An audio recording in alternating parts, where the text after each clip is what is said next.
ओम गण गणपतये नमो नमः। शमशीर शिव पुराण वायु संहिता उत्तरखंड अध्याय 38 भाग 1 योग मार्ग के विघ्न सिद्धि सूचक उपसर्ग तथा पृथ्वी से लेकर बुद्धि तत्व पर्यंत ऐश्वर्य गुणों का वर्णन। शिव शिवा के ध्यान की महिमा।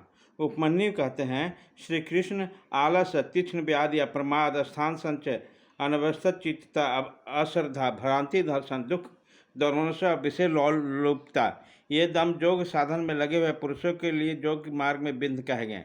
योगियों के लिए शरीर और चित्त में जो आलस्यता का भाव आता है उसको यही आलस्य कहा जाता है। वात, पित्त और कफ, इन धातुओं की विषमता से जो दोष उत्पन्न होते हैं उनको व्याधि कहते हैं। कर्म दोष से इन व्याधियों की उत्पत्ति होती है। असावधानियों के कारण योग साधनों का न हो पाना ही प्रमाद है।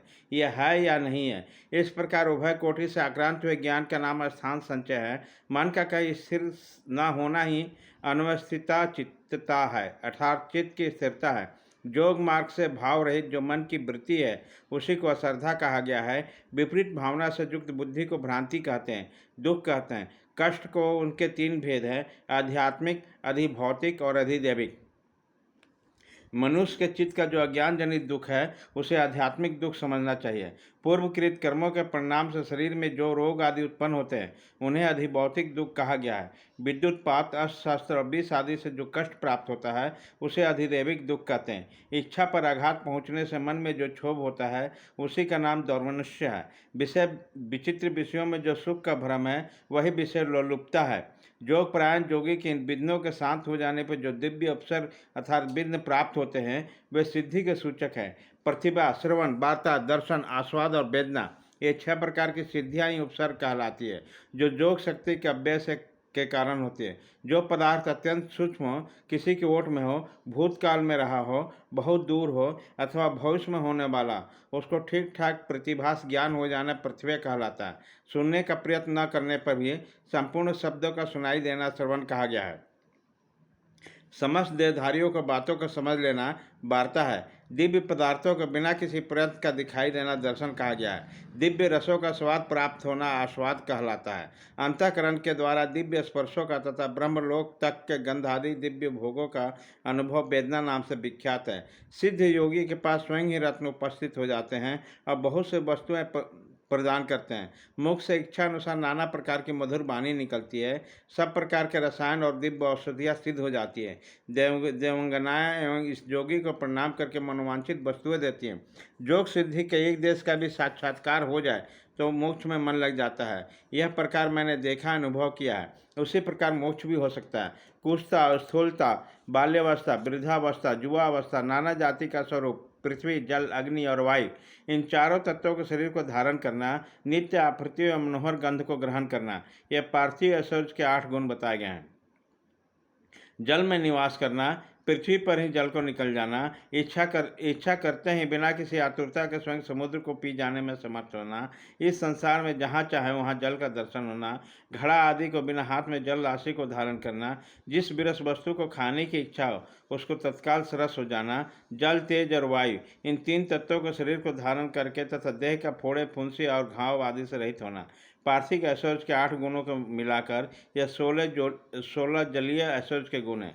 शरीर से अग्नि को प्रकट करना, अग्नि के ताप से जलने का भय दूर होना, यदि इच्छा हो तो बिना किसी प्रयत्न के इस जगत को जलाकर भस्म कर देने की शक्ति का होना, पानी के ऊपर अग्नि को स्थापित कर देना, हाथ में आग धारण करना, सृष्टि को जलाकर फिर ज्यों का त्यों कर देने की क्षमता होना, मुख में अन्न आदि को पचा लेना और तेज वायु, 2 ही तत्वों से शरीर को रच लेना, ये 8 गुण जलीय ऐश्वर्य के उपयुक्त 16 गुणों के साथ 24 होते हैं।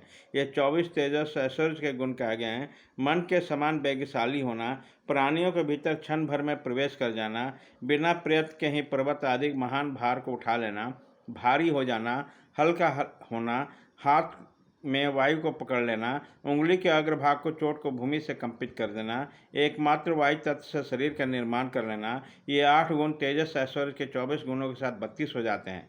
विद्वानों ने वायु संबंधी ऐश्वर्य के ये 32 गुण स्वीकार किए हैं। शरीर का छाया न होना, इंद्रियों को दिखाई न देना, आकाश में इच्छानुसार विचरण करना, इंद्रियों के संपूर्ण विषयों का समन्वय होना, आकाश को लागना, अपने शरीर में उसको निवेश करना, आकाश को पिंड के भांति ठोस बना देना और निराकार होना, ये 8 गुण अग्नि के 32 गुणों से मिलाकर 40 होते हैं। ये 40 वायु संबंधी ऐश्वर्य के गुण हैं। यही संपूर्ण इंद्रिय का ऐश्वर्य है। उसी के इंद्र एवं आंबर आकाश संबंधी ऐश्वर्य भी कहते हैं।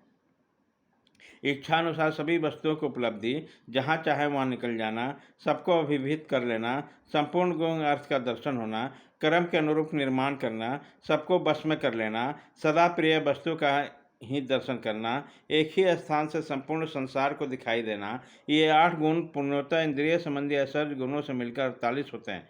चांद्रमास ऐश्वर्य इन 48 गुणों से युक्त कहा गया है। यह पहले के ऐश्वर्यों से अधिक गुण वाला है। इसे मानस ऐश्वर्य भी कहते हैं। छेदना, पीटना, बांधना, खोलना, संसार के बस में रहने वाला समस्त प्राणियों को ग्रहण करना, सबको प्रसन्न रखना, पाना, मृत्यु को जीतना तथा काल पर विजय पाना, ये सब अहंकार संबंधी ऐश्वर्य के अंतर्गत हैं। अहंकारिक ऐश्वर्य को भी प्रजापत्य कहते हैं। चंद्रमास ऐश्वर्य के गुणों के साथ इनसे 8 गुण मिलाकर 56 होते हैं। महान अभिमानी के ऐश्वर्य के ये 56 गुण हैं। संकल्प मात्र से सृष्टि रचना करना, पालन करना, संहार करना, सबके ऊपर अपना अधिकार स्थापित करना, प्राणियों को चित्त को प्रेरित करना, सबसे अनुपम होना, इस जगत से पृथक नए संसार की रचना कर लेना तथा शुभ को अशुभ और अशुभ को शुभ कर देना, यह बौद्ध ऐश्वर्य है। प्रजापति ऐश्वर्य के गुणों को मिलाकर इसके 64 गुण होते हैं। इस बौद्ध ऐश्वर्य को ही ब्रह्म ऐश्वर्य भी कहते हैं। इसमें उत्कृष्ट है गौण ऐश्वर्य, जिसे प्राकृतिक भी कहते हैं। उसी का नाम वैष्णव ऐश्वर्य है। तीनों लोकों का पालन उसी के अंतर्गत है। उस संपूर्ण वैष्णव पद को न तो ब्रह्मा कर सकते हैं, न दूसरे ही उसका पूर्णतः वर्णन कर सकते हैं। उसी को पौरुष पद भी कहते हैं। गौण और पौरुष पद से उत्कृष्ट गणपति पद है, उसी को ईश्वर पद भी कहते हैं। उस पद का किंचित ज्ञान श्री विष्णु को है, दूसरे लोग उसे नहीं जान सकते हैं। ये सारी विज्ञान सिद्धियाँ औपसर्गिक है। इसमें परम वैराग्य द्वारा प्रयत्न पूर्वक रोकना चाहिए। इन अशुद्ध प्रतिभाषिक गुणों में जिनका चित्त आसक्त है, उस संपूर्ण कामनाओं का पूर्ण करने वाला निर्भय परम ऐश्वर्य नहीं सिद्ध होता है। इसलिए देवता, असुर और राजाओं के गुणों तथा भोगों का जो तृण के समान त्याग देते हैं, उसे ही उत्कृष्ट योग सिद्धि प्राप्त होता है।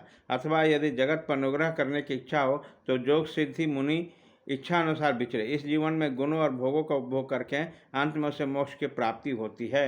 भाग 1 खत्म।